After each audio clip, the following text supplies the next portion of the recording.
Unity of Houston is an inclusive church where we seek to understand and live the teachings of Jesus and other spiritual masters. At Unity, we welcome all people from all spiritual paths and every walk of life. We celebrate the diversity of our city and of our world, and we teach love, tolerance, and oneness, seeking to live in harmony with open minds and open hearts. Wherever you are in your spiritual path, you are always welcome at Unity. Join us and discover that the life of your dreams is already within you. For those who prefer the deep theological discussions, the Presbyterian Church called a meeting to decide what to do about their squirrel infestation. This is serious. This is deep theological conversation. And after much consideration, they concluded that the squirrels were predestined to be there and they shouldn't interfere with God's divine will. At the Baptist church, the squirrels had taken an interest in the baptistry. And the deacons met and decided to put a water slide on the baptistry and let the squirrels drown themselves. Well, the squirrels liked the slide and unfortunately knew instinctively how to swim, so twice as many squirrels showed up the following week. The Lutheran Church decided that they were not in a position to harm any of God's creatures, so they humanely trapped. Uh-oh, I lost my place. My iPad is going to... I know you're dying for the end of this one, aren't you? I can tell. The Lutheran Church decided were not in a position to harm any of God's creatures, so they humanely trapped all their squirrels and set them free near the Baptist church. 2 weeks later, the squirrels were back when the Baptists took down their water slide. But the Catholic Church came up with a very creative strategy. They baptized all the squirrels and made them members, and now they only see them at Easter and Christmas.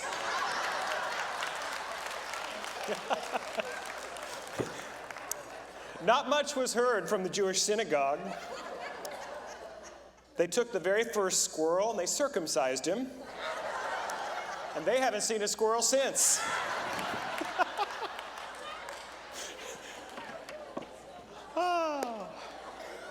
I know, we go from that beautiful feeling of the Spirit with Tony's song right to that. I apologize. I was getting on the freeway on 59 this morning, and a squirrel kamikazed right in front of my car.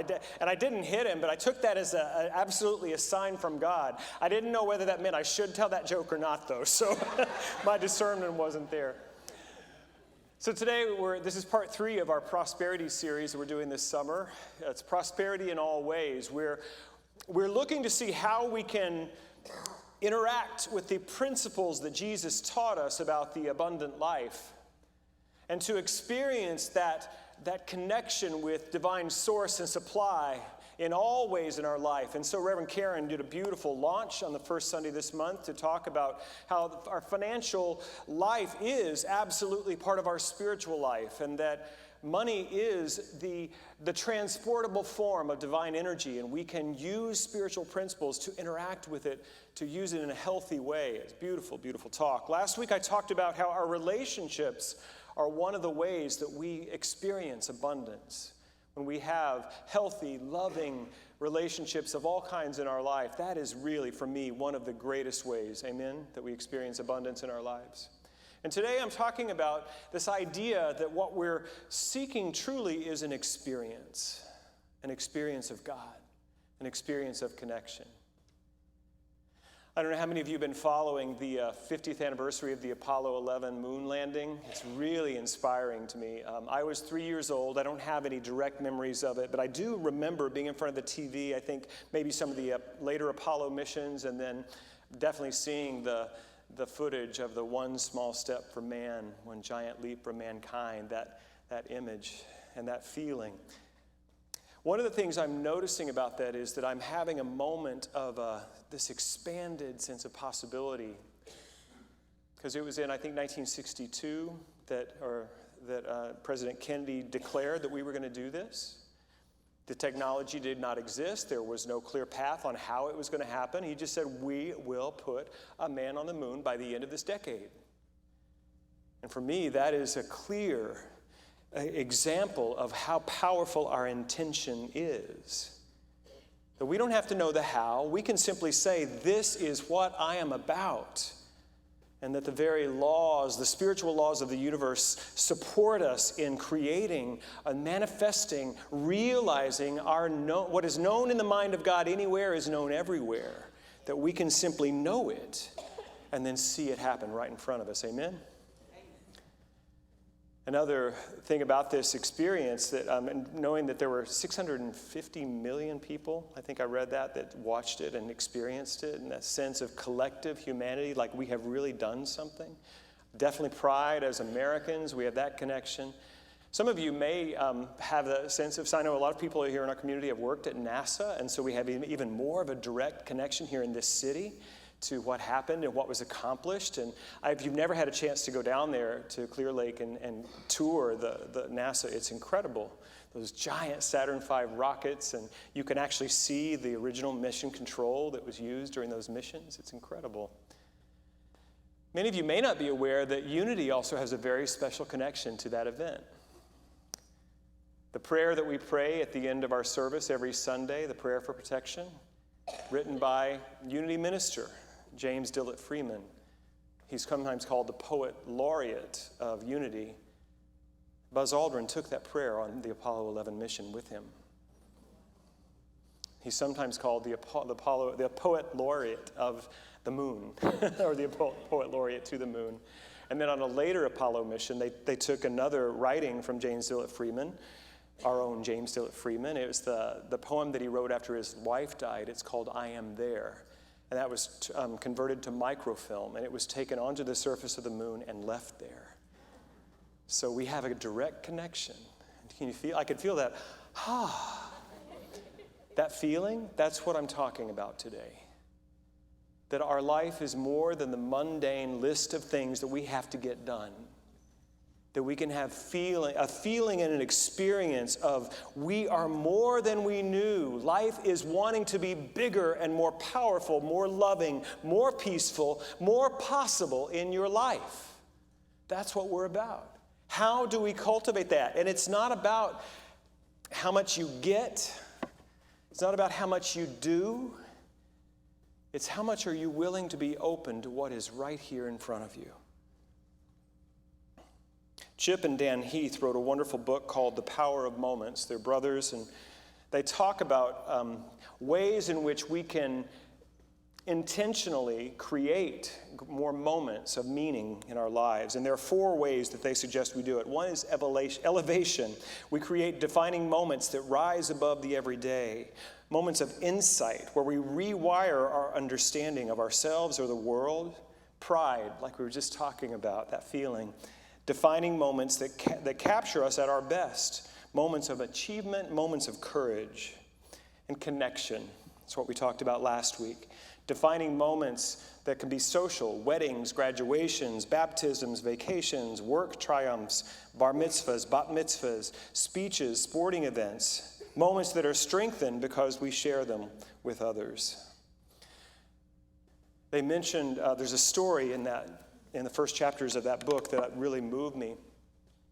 Suzanne and Dan had been married a long time, and they were devout Catholics, and then Dan was diagnosed with ALS, Lou Gehrig's disease. And any of you who have walked through that or have friends or loved ones that walk through that know what a challenging disease it can be. And as the debilitating nature of the illness took more and more of a toll in their lives, at the end of long and hard days, they would lie in bed together and they would recite their wedding vows to one another. Isn't that beautiful? When Dan died, Suzanne, after some time, she really wanted to look ahead and possibly at even dating or remarrying, but she told her priest that she was unable to take off her wedding ring. This is my dad's wedding ring. It's not, I wear it on my right hand, just my connection to him. But on her left hand, she had this wedding band, and she was unable to take it off. She couldn't do it. And the priest said that he had an idea, and he invited all of the friends, family, and loved ones who really knew and supported Suzanne and Dan and brought them together and created a ceremony. And instead of asking her vows, will you, he said, did you? Were you faithful in good times and in bad? She said, yes, I was. Were you faithful for richer and for poorer? And Suzanne answered, yes. He said, were you faithful in sickness and in health? And with tears in her eyes and everyone around them witnessing, she said, yes, I was. And he invited her to take off her ring, not as a sense of loss, but as a sense of completion.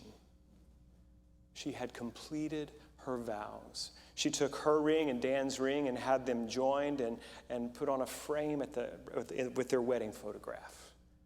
That something had been completed. That was a moment that wonderful Catholic priest knew how to create. And that is the invitation today, that we don't just live our lives just one after another without any thought to what it all means, that we find ways to create that sense of meaning where we really feel it, where we become really, truly alive. When Jesus said, I've come that they might have life and have it more abundantly, I think that's what it's really, it's being more alive to the truth of reality. Not the lies that we tell ourselves about it, because we'll tell ourselves lies like there's not enough, we believe in scarcity, that people are out to get us. We believe all that stuff. The culture gives it to us. That's not living life abundantly.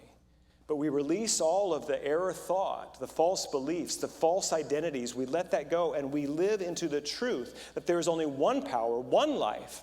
The connection that we share with this is eternal, and we are here to live a life fully and freely as who we are, as sons and daughters of God. That's the life we're talking about. And we can find moments of connecting to that life in a deeper and more profound way. Sometimes a misuse of our prosperity teachings will actually get in the way of those moments. Workaholism is one of the most applauded addictions in our culture. That people will toil, they'll really spend their entire life earning the buck. And they miss the birthday parties for the grandchildren. They miss those moments of sweet connection. So we do believe and we teach financial prosperity in this church, but we know that it is just one aspect of the abundant life that God has for us. And it should be in service to these moments of realizing how good life is and how much this life of God lives in us. That's what it's about. It's pretty hot this week. Did you notice? Somebody told me one time that summer in Houston is like winter up north. We just stay indoors all the time. We get cabin fever. We go from our air conditioner house to our air conditioner car to our air conditioned church. And believe me, I'm grateful for it. Our baseball stadium is air conditioned, and praise God. I mean, really, I'm grateful for that. But I did get out a couple of times this week to walk and out in the parks here in Memorial and Herman Park, and it was hot, but it was beautiful to be out there. And just thinking about summer when I was a kid and thinking about this message of connection and belonging, I remembered that, John and I just moved 3 weeks ago, and I've only cooked a couple of meals. I love to make food at home, but we've been so busy, and it's just easier just to go get something and go out, eat out. So we've been doing a lot of that, and I'm grateful for the abundance to be able to do that. But I was remembering as a kid how rarely we ate out, almost never. We did not eat out.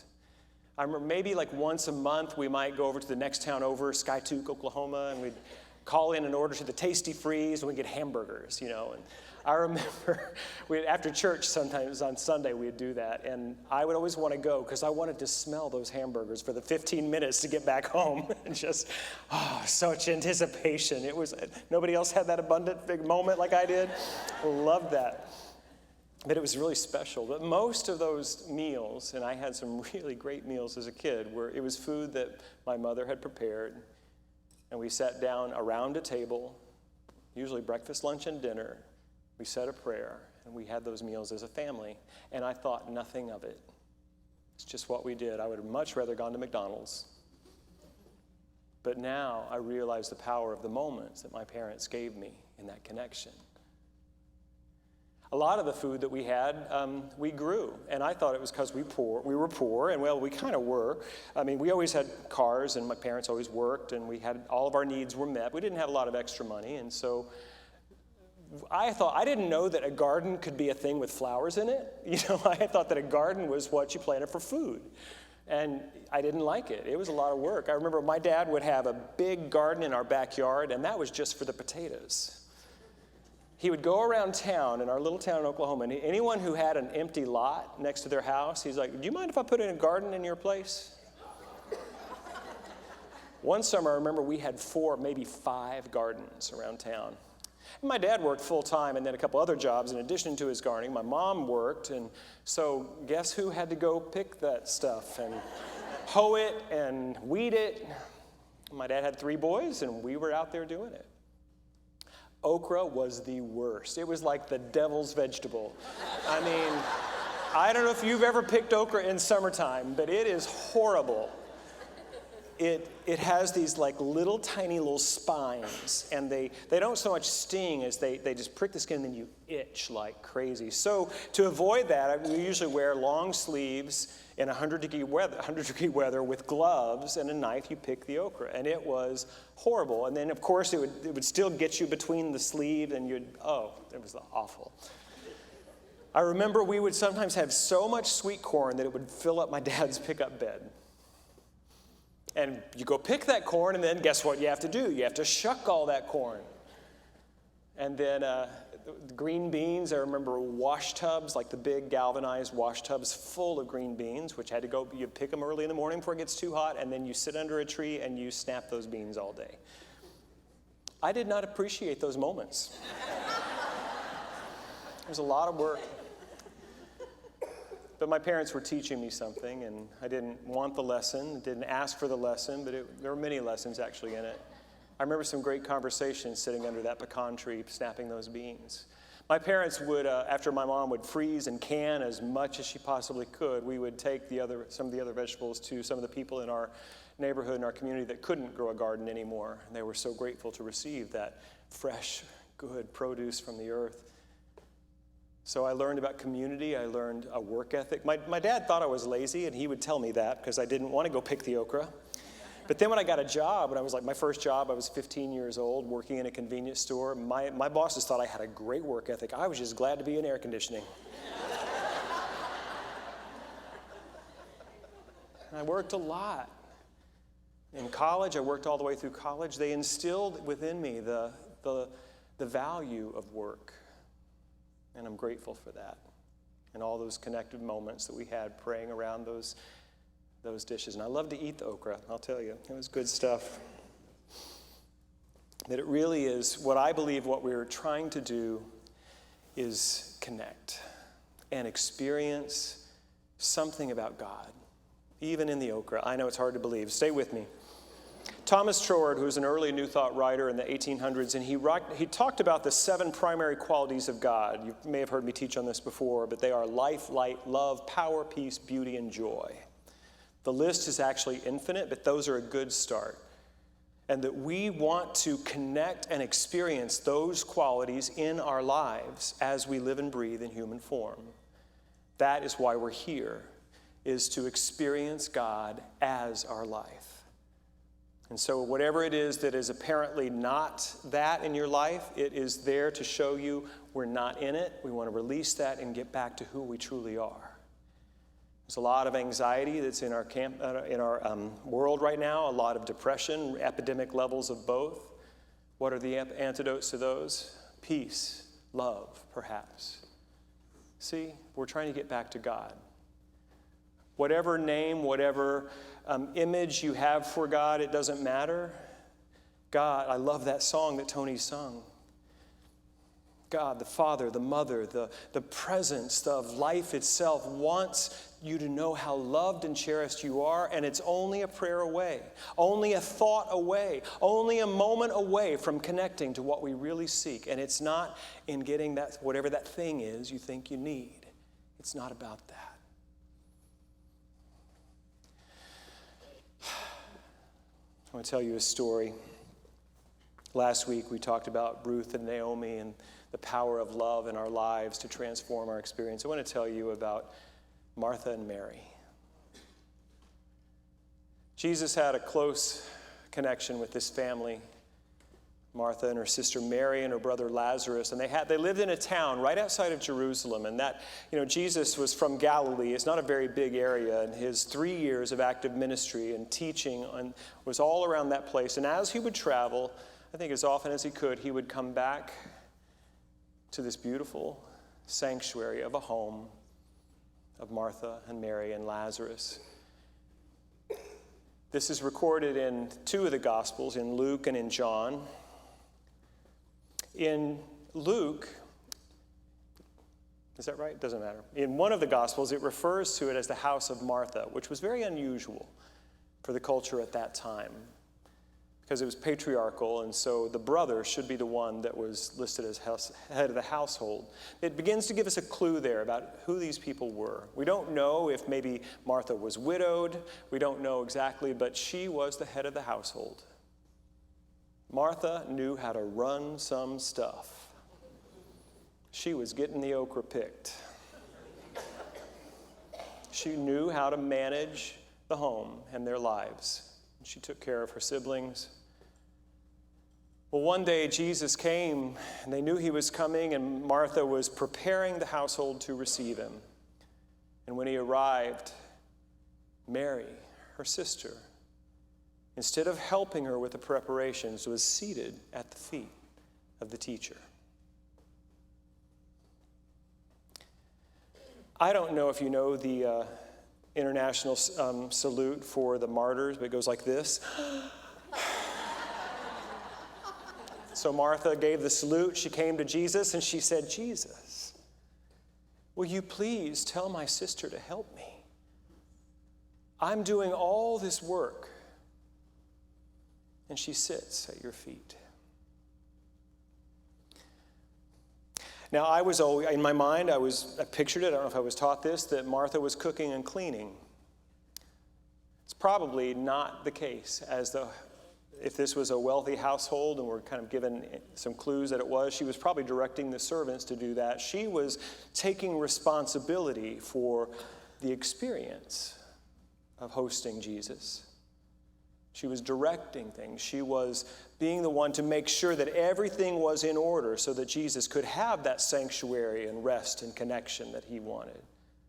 And the phrase that's used in the story, that Mary sat at his feet, that is not just where she sat in the room. That, to a first century Jew, meant was under the teaching of. Mary was a disciple of Jesus. These were not your typical first century Jewish women. These were women who had an identity, they had a place, and they had a plan of how they were to be in the world.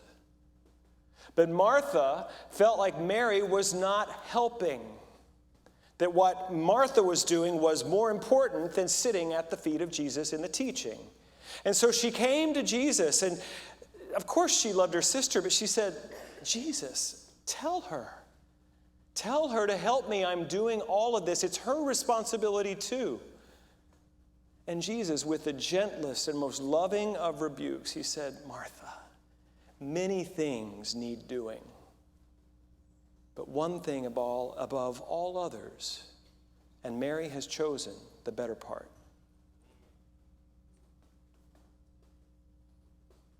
What is it? What was that better part? Is it spiritual teaching? Is it, being with a teacher? I think what Mary is demonstrating for us is that heart connection. To be in loving relationship.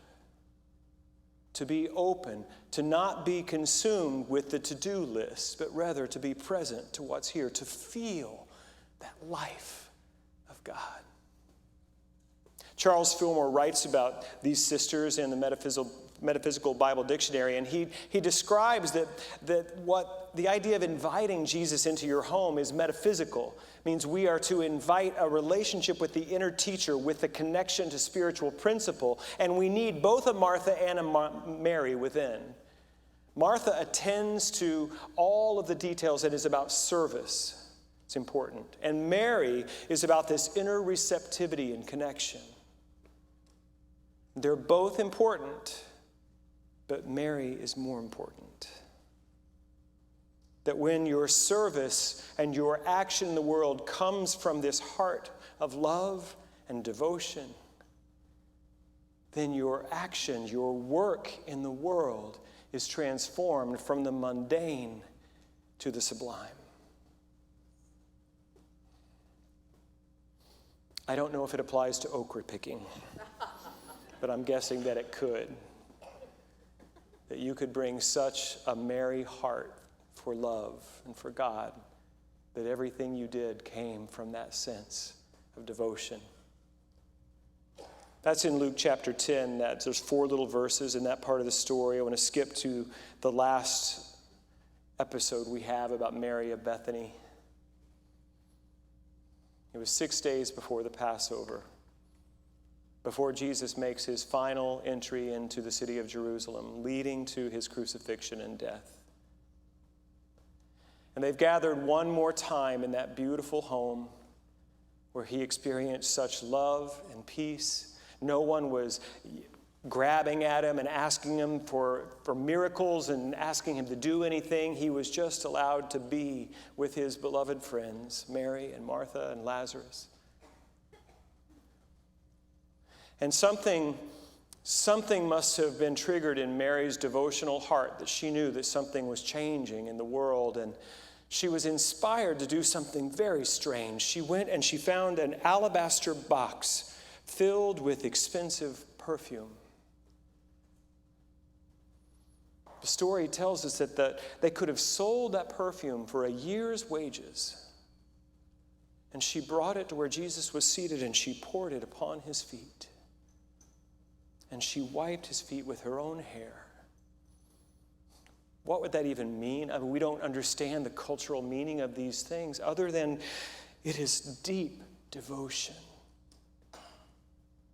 It may sound wasteful. And some of the disciples, they said that to Jesus, said, don't let her do this. We could sell that and feed the poor. And Jesus looked down at his beloved friend. And the extravagant gesture of love and devotion she has just offered him. And he didn't turn it away. He welcomed that moment. And he turned back to his disciples and he said, there will always be poor that need your help, but I will only be here a short time.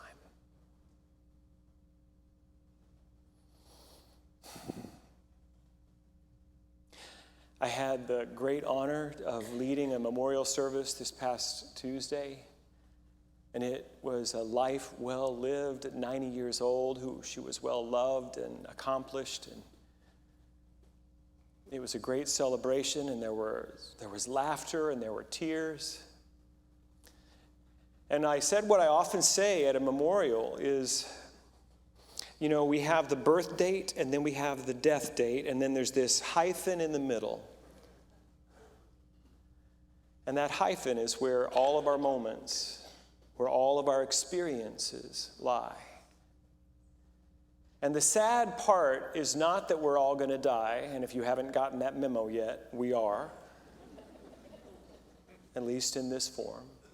The sad part isn't that everybody dies. The sad part is that not everybody lives. And the story of Martha and Mary is an invitation for you to live your own life. What's the conversation with your sister that you have not been wanting to have, that you know needs to happen to reestablish that connection? What is that visit to the relative that you've been putting off? There'll be time. There may not be time. What's that class that you've been wanting to take, but you can't find a way to fit it in your busy schedule? What's the painting in you that wants to be creative, but you haven't made the time? What is it that is asking for your time and your intention and your attention so that you can connect to your own life today?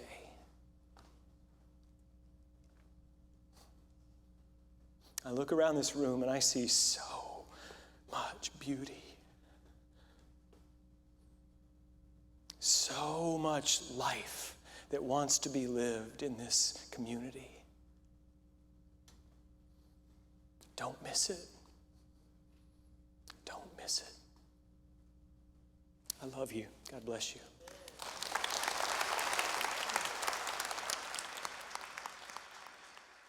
Thank you for watching this message today. I'd like to invite you to join us in person here on campus at Unity of Houston for Sunday morning or Wednesday evening services. If you can't be with us here on our campus, you can still join us live on Facebook or on our website, unityhouston.org, Sunday mornings at 11 a.m. Central.